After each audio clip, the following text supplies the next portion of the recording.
जिल्ह्यात ओला दुष्काळ जाहीर करा, त्याशिवाय माघार नाही. हे काम करायचंय दिवाळीच्या आत. सरकारनं हे काम दिवाळीच्या आत करायचंय. दुष्काळ, ओला दुष्काळ जाहीर करायचा. 70,000 रुपये शेतकऱ्यांना हेक्टरी भरपाई द्यायची कॅश. पिकं जळाले ना पाण्याने, 70,000 रुपये हेक्टरी कॅश द्यायची. मुद्दे झाले 2. मनोज जरांगे बोलतो ते करतो. त्यामुळे तुम्ही मुद्दे ध्यानात ठेवा. आता तुम्ही समजायचं, आता मात्र शेतकऱ्यांची खरी फाईट सुरू झाली. आता समजायचं तुमच्या पदरात पडलं, आरक्षण पडलं नाही. आणि मी म्हणलेलं हे पडलंच म्हणून समजायचं. फक्त आता तुम्ही नीट डोकं लावून ऐकायचं आणि वेळ द्यायचा. वेळ देणार का? पहिला मुद्दा सांगितला, दुष्काळ ओला जाहीर करायचा दिवाळीच्या आत. दिवाळीच्या आत 70,000 रुपये हेक्टरी द्यायचे. कुणाला? शेतकऱ्याला, पण सरसकट. सरसकट कुणाला? ज्यांचे शेत वाहून गेले नाही त्यांना.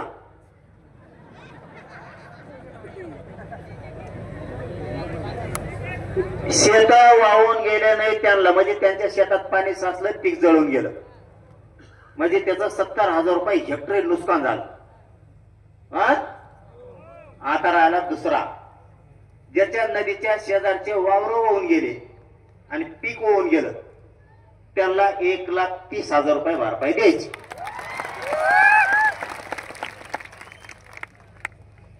आपलं असंच असते. तज्ञ नाही ना, अभ्यासक नाही, कोण नाही. त्या अभ्यासक भंगार सगळ्या दोन्याचे कुंकड काही सांगायचे, आपल्या आपल्या हिशोबाने बरं गरीबाला मिळत. तज्ञ नको ना, अभ्यासक नको, तिकडं पुस्तक नालीत वाचित बस म्हणा वड्या. ज्याचं शेत वाहून गेलं आणि पीक पण त्याच्या बरोबर गेलं, त्याला 1,30,000 रुपये द्यायचे. हे झाले 2 काम. आणि तिसरं काम, ज्याचे जनावर वाहून गेले, ज्याचा कांदा वाहून गेला, ज्याची सोयाबीन वाहून गेली, ज्याची बाजरीचे खळे होणार होते वाहून गेले, त्याचे सोनं वाहून गेलं, त्याचं धान्य वाहून गेलं, यांना शेतकरी सांगल तसा पंचनामा करून 100% भरपाई द्यायची. म्हणजे घर पडलं, शेळ्या वाहून गेल्या, जनावर वाहून गेले, म्हशी वाहून गेल्या, काहींचे कांदे वाहून गेले, काहींचे बाजऱ्या काढल्या होत्या ते वाहून गेल्या, काहींचे सोयाबीन काढून ठेवलं होतं ते वाहून गेलं, काहींचं सोनं गेलं, घरातल्या भांडे बासणं गेले, मोटरी गेल्या, पाईप गेले, कोठा वाहून गेला, काहींचं भिताड घर वाहून गेले, काहींच्या नळ्या वाहून गेल्या, काहींचे सौर ऊर्जा वाहून गेले. जेवढं वाहून गेलं तितके पैसे एवढे द्यायचे. हे झाले 3. हे झाले 3. आता चौथं, शेतकऱ्याचे 15 रुपये कापायचे ठरले ऊसाचे. अजिबात 1 रुपया सुद्धा कापायचा नाही. 1 रुपया कापायचा नाही. याला पर्याय. चौथा मुद्दा सांगतो, ध्यानात ठेवा. आपल्याला तर लढाई करायची. चौथा मुद्दा, याला पर्याय देतो आम्ही. शेतकऱ्याचे ऊसाचे पैसे कापूस तर ज्याला 10,000 रुपये पगार आहे त्याचे 2,500 कापा. ज्याला 20,000 पगार आहे त्याचा चौथा हिस्सा कापा, 5,000. ज्याला 1 लाख आहे त्याचे 25,000 कापा. ज्याला 2 लाख आहे त्याचे 50,000 कापा. चौथा हिस्सा कापायचा. त्याला काही गोमीचा पाय लंगडा होणार आहे का? पगार फुकटात हे वावर कुठंतरी हडपिलेला असत, नोकरी म्हणल्यावर कुठंतरी अनाथ तिकडं सापडीला असत. त्याच्यामुळं हे कापा. कमीत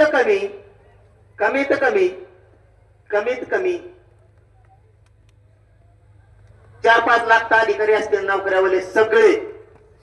10 लाख. या 10 लाखातच जवळपास 1,000 कोटी रुपये जमा होते. एक प्रत्येक राजकीय पक्षाकडे हे करायचा. सरकारला सांगतो, मुख्यमंत्र्याला सांगतो, हो ते पैसे कापायचे नाही, हे नोकरीवाल्याचे पुरेचे पैसे कापा. टोटल 1000 रुपये ठेवू नका, त्याचे 4था हिस्सा कापून टाका, शेतकऱ्याला वाटा. इकडे शेतकऱ्याच कुठं का बांधतो, त्याचे 5 खायची येळ आली, तू कुठं खातो रे? ते जमणार नाही. एकर भर ऊस लावायचा, त्याच्यात तुला 15 रुपये द्यायचे, तो जर गाडी लागली काय तिकडे, आणि तो अपवाराचा टायरच एक लाखाच आहे गाडीच. ही केव ना ती गाडी. दुसरा मुद्दा, एका पक्षाकडे 1000 लोक आहेत मराठ्यावर. निवडणुकीच्या दिवशी म्हणतात 500 कोटी ती नाही देतोय, कंपनी बंद पाडी. आता रोग आला का सरकारला? जेवढे व्यावसायिक उद्योगपती येत, राजकीय लोक येत, खासदार आमदार येत, मंत्री येत, यांच्याकडे प्रॉपर्टी 1000 कोटीच्या आहेत ना. 1 एकर ऊस लावल्याचे 15 रुपये कापी तू कशाला? आता देवेंद्र फडणवीसची प्रॉपर्टी कमी असेल का? का पेवणार ती दान शेतकऱ्याला? अजित पवारची कमी आहे का? अजित पवार तिकडे काढी लागली का? त्याचे का पेव? शिंदे साहेबांकडे काही रोग आलाय का? त्यांची का पेव प्रॉपर्टी? उद्धव ठाकरेकडे काही कमी पडलं का? त्यांचं का पेव? शरद पवारकडे कुणी काढीच लागली का? त्यांची का पेव? काँग्रेसचे नाना पटोले, सोनिया गांधी, इंदिरा गांधी, तो कोणता गाव लाल भडक गांधी, एक दुसरा कोणता आहे तो? त्याची कापी हो. या जर प्रॉपर्ट्या कमी आहेत का?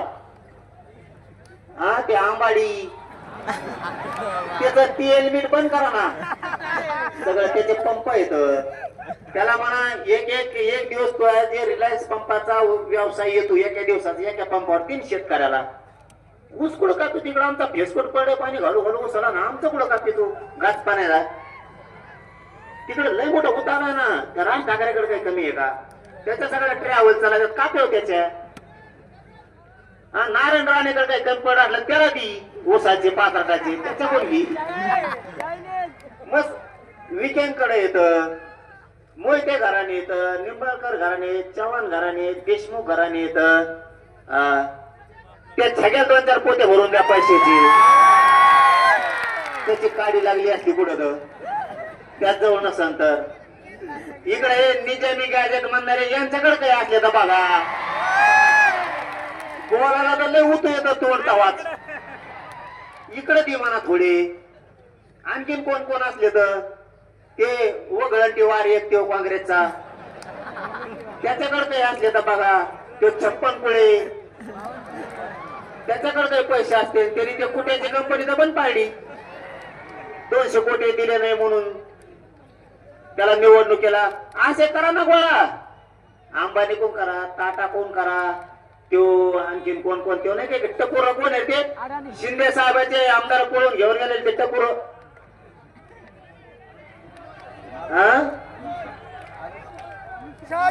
त्याने उंटावले नाकाचं ते कंबोडा काय नावन कोण आल्यात पायदशी. त्याच्याकडे मारण्याचा पैसा आहे. काढा नाही कंबोडा का काय कोण काम शिंदे साहेबाची शिट घेऊन पळून गेला हे कंबोडा. टकोर इमानात बस जाऊन तर काचाच्या बाहेर आलं इतकं उच्च जाऊन. हे आमच्या शेतकऱ्याला लुटूस तर ह्या किती कंपन्या येतात. टाटा आहे ते लय येत, आता बजाज वाले येत, आणखी मरणाचे आलेत ना. यांचे कोण घ्या ना. हे जमतं निवडणुकीच्या टायमाला पैसे घ्यायला उद्योगपती कोण? हिऱ्याचे माणिक मोत्याचे व्यापारी येत, आमचे जैन मारडी येत. मस्त होता आला ते हमेशा कवा शिराच वाटत लोकांना पैसे वाटा म्हणा. आओ पटेल गेलाच उधार घ्या झक मारायला. पाटील पाटला दिलं 5-5 जणांना उधार घेऊन बोकांडी टाकलं त्या मारड्याने आमच्या. याचा सगळं 3 रुपये शेकडा. आपला म्हणतो 5 होता रे, 3 दिला, 3 दिले. तो थोबाड हाणलं पाहिजे. 3 दिले. तुम्ही कवा डोकं सुधारणार आहे तुमचा कवा नाही. आता तो मुसलमानात हिरो कोणचा आहे किती वेळ दाखवतो ते सलमान खान. ते नंबर 1 ला आलाय पैशाला तर जगात. शाहरुख खान. टरबूज खान. शाहरुख खान. शाहरुख खान. हा तो देशात नंबरला एकला तीन म्हणा इकडे जरा. हा हे नाही का जमत मुख्यमंत्र्याला. इतके हिरो येत यांच्या गाड्या लोक सांगत आहेत या काय कधी 12-12 कोटीची गाडी. आपण लोकांच्या गाडीत बसलो तर ते मध्ये त्याने आलिशान गाडी घेतली. तो तुतार आणला पाहिजे आलिशान घेतली. त्याच्या गाडीत बसून आलो म्हणा आलिशान गाडी घेतली काय त्याने जर डिझेल नाही टाकलं मला पैसे प्यावं लागेल रिक्षा. यांच्याकडे जर इतकं आहे हे समजून घ्या. ही विनोद नाहीये. इतके मोठमोठे लोक त्यांजवळ कंपन्या त्यांना यांच्याकडून सगळे पैसे वसूल करा.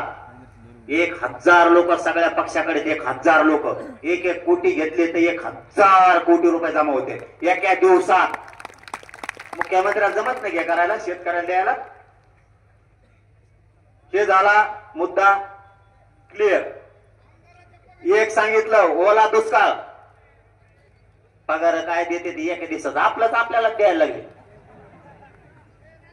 हे आपल्याला द्यायले. मुख्यमंत्री देवस्थानाला पैसे मागते. देवस्थान 1-1 कोटीची मदत करते. अरे बाबा तुमच्याकडे काढी लागली का?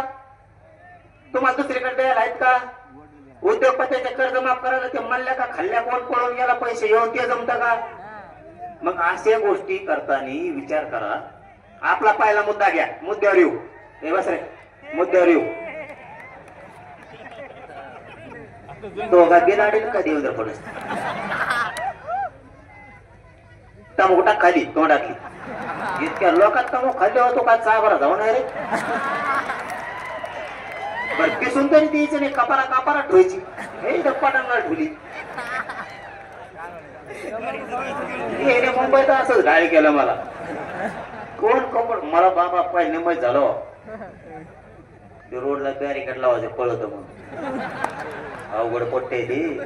पुढं जनरेटर केली पुढं नाही कुंकडे नारळ काढले. पुन्हा मुंबई विखे साहेब म्हणले काही काम सांगा. फडणवीस म्हणले काही काम सांगा. पुन्हा मुंबईला येऊ नका. नारायणगड खोटा नाही बोलणार. ते म्हणले कवा मुंबईला पर्यटन आणू नका. आणि जर आणलं तर तुम्ही सोबत येते तुमचंच ऐकत येत. आणलं तर मात्र तुम्ही या. एक मुद्दा ओला दुष्काळ जाहीर करायला लावायचा. 2 70,000 रुपये हेक्टर घ्यायचे. 3 ज्याचे शेत रोडच्या नदीच्या कडीचे वाहून गेले ते कसं आहे 1,30,000 संपूर्ण कर्जमुक्ती. सुट्टी नाही शेतकऱ्यांना मागे सरकारचं नाही. संपूर्ण कर्जमुक्ती. 5वा मुद्दा ज्या शेतकऱ्यानं विदर्भातल्या मराठवाड्यातल्या खानदेशातल्या पश्चिम महाराष्ट्रातल्या आणि महाराष्ट्रातल्या शेतकऱ्यांनी आत्महत्या केल्यात. आतापर्यंत 20 वर्षात आतापर्यंत आत्महत्या केलेल्या शेतकऱ्याच्या कुटुंबाला शासकीय नोकरी सरकारनं द्यायची. 6वा मुद्दा शेतीला हमी भाव घ्यायचा. त्याच्याशिवाय आंदोलन थांबवायचं नाही. काहीच गरज नाही कोणाची. आपल्याला जर हमी भाव दिला तर काहीच गरज नाही कोणाची आत्महत्या होत नाही. काही नाही काही. फक्त आता शेतकऱ्यांना ताईट व्हायचं सावध. 7वा मुद्दा शेतीला नोकरीचा दर्जा द्या. तुम्हाला हे कळलंच नसं आता हे काय. शेतीला नोकरीचा दर्जा द्या म्हणजे तुम्ही म्हणता नोकऱ्या नाहीत. नोकऱ्या नाहीत ठीक आहे. जो शेती करीन 10 एकरच्या आतला त्याला 10,000 रुपये महिना सुरू करा. नोकऱ्या नाही तर पोरं काता का शेतात तरी काम करते 10,000 रुपयाने. शेतीला नोकरीचा दर्जा द्या. कोणाकोणाला नोकरी लागेल 10,000 वर हात करा. वा वा वा वा वा. मग आहे का नाही चांगली मागणी आपली. शेतीला तुम्ही म्हणता नोकऱ्या नाहीत. शेती कशी देईन पोरं नाक तरी लागन पोरायला. शेतात काम करायचं त्या पगारामुळं. पोरं शेतात काम करणं पोरं वावर ऐकायला लागलेत. आणि 7वा मुद्दा शेत इकायचे नाही. शेत कोणी इकायचे नाही. आता हे जर दिवाळीपर्यंत केलं नाही, आता सांगितलेले 7 मुद्दे सरकारनं जर केले नाही, यात काही राहिलं का आणखी? आणि 3 ट्रिगर, 8वा मुद्दा, पीक विम्याला यांनी 3 ट्रिगर बसवले, ते ट्रिगर उठवायचे, पीक विमा सगळा द्यायचा.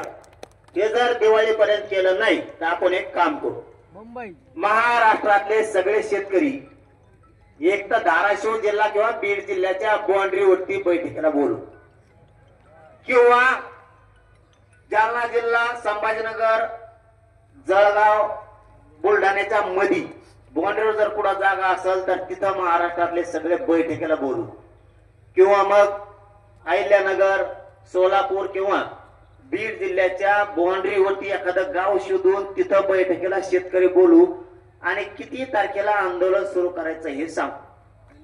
आधी बैठक घेऊ आणि नंतर आंदोलन सुरू करू. शेतकऱ्याला न्याय दिवस तर मागं हटायचं नाही आणि 15 ते 1 महिन्याचा वेळ आपण सरकारला पुन्हा गॅजेटसाठी देतोय, त्याच्यानंतर नाही. आणि मुद्दा शेवटचा, जर सरकारनं गॅजेट हैदराबादचं, सातारा संस्थांचं लागू केलं नाही, आणि विशेष सांगायचं राहिलं छत्रपती खासदार छत्रपती शाहूजीराजे महाराज साहेबांना, की मी परवा सरकारला बोललोय, सातारा संस्थान, औंध संस्थान आणि पुणे संस्थानचं जे गॅजेटियर घेतलंय त्याबरोबर खासदार साहेब महाराज, शाहूराजे महाराज साहेब, तुमच्यासाठी सांगतो की कोल्हापूरचं सुद्धा गॅजेटियर घ्यायचं सरकारनं कबूल केलंय. जर सरकारनं मराठवाड्यातल्या सगळ्या मराठ्यांना दिवाळीपर्यंत आरक्षणात नाही घातलं आणि आजपासून दिवाळीपर्यंत म्हणजे 1 महिनाभर किमान जर शेतकऱ्यांचे प्रश्न मार्गी नाही लावले तर जिल्हा परिषदला सरकारचं एकही सीट शेतकऱ्यांनी निवडून येऊ द्यायचं नाही. याला जोडून दुसरा मुद्दा, शेतकऱ्यांच्या मागण्या दिवाळीपर्यंत मान्य केल्या नाही तर सरकारनं जिल्हा परिषद, नगर परिषदच्या निवडणुका घ्यायच्या नाही, नसता बॅलेट आमच्या गावात आम्ही लावून देणार नाही. महाराष्ट्रातल्या सगळ्या शेतकऱ्यांची कर्जमुक्ती केल्याशिवाय, ओला दुष्काळ जाहीर केल्याशिवाय, त्याला मागल 100% त्याचं नुकसान भरपाई दिल्याशिवाय, पीक विमा दिल्याशिवाय आम्ही निवडणुकीची तारीख घोषित करून देणार नाहीत. आणि तुम्ही जर केली तर मंत्र्यांना महाराष्ट्रात सभा घेऊ द्यायची नाही. ठरलं का? आणि गॅजेटचं सुद्धा सुविधा लागल, काळजी करू नका, गॅजेटचं सुविधा लागल. 100% गॅजेटचं सोयीला लागणार नसता महाराष्ट्रात नेत्याला फिरून देणार नाहीत आपण, त्याची काळजी करू नका.